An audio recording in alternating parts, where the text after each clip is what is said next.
Hello, I'm Deborah, although you'll see me listed as D. Lambert in my writing. I'm the author of the young adult novel Dragon's Voice, as well as the new release last month, Dragon's Talon. As you may guess from that, I'm a fantasy author. For this video, I will be reading the beginning of my short story found in Lucky number 7 called Someone. It's the tale of the woman who accidentally saved a kingdom. So here we go, Someone. The body in the bed was still breathing when Aileen returned to her room above the shop. She was surprised, having expected the feverish man to fade despite her efforts. Instead, as she closed the bedroom door, the stranger opened his eyes. "How do you feel?" she asked, out of habit in Leonian. The stranger was Esperan, his features as fair as hers, but the conquerors insisted their language was used universally.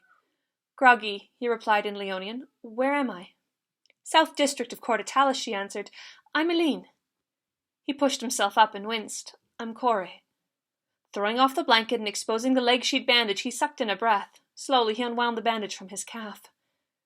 Aileen had promised Oswin, her bookkeeper and would-be suitor, to send the stranger away once he woke, but Corey's wound was deep.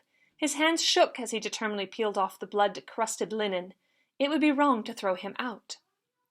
"What happened to your leg?" she asked instead. "Ricochet from a Leonian crossbow. They missed the rebels they were chasing," he softly replied. The bandage released. Corey gingerly prodded the hole in his calf as blood oozed from the exposed muscle. Aileen fetched the buckets and cloths, pushing Oswin's protests from her mind. It was her shop, left to her by her grandfather. She needed Oswin to balance the ledger and help her mind to the shop, but she was her own woman. With practiced hands, she cleaned and dressed the wound. Corey watched her stoically until she finished and then ventured, "Are you a celebrant?" The last word was in Esperan, there being no Leonian translation. Her stomach clenched. She had last heard the word celebrant at an execution, the title rooted in illegal Esperan religions.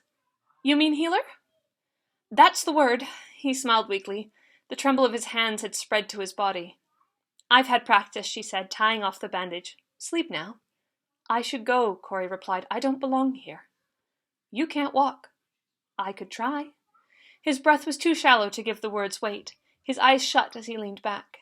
Aileen stood looking over the paling man. He was younger than his stubbled chin had led her to believe. Younger than her by a few years at least, but he was handsome. "Go home tomorrow." "What home?" he mumbled in Esperan.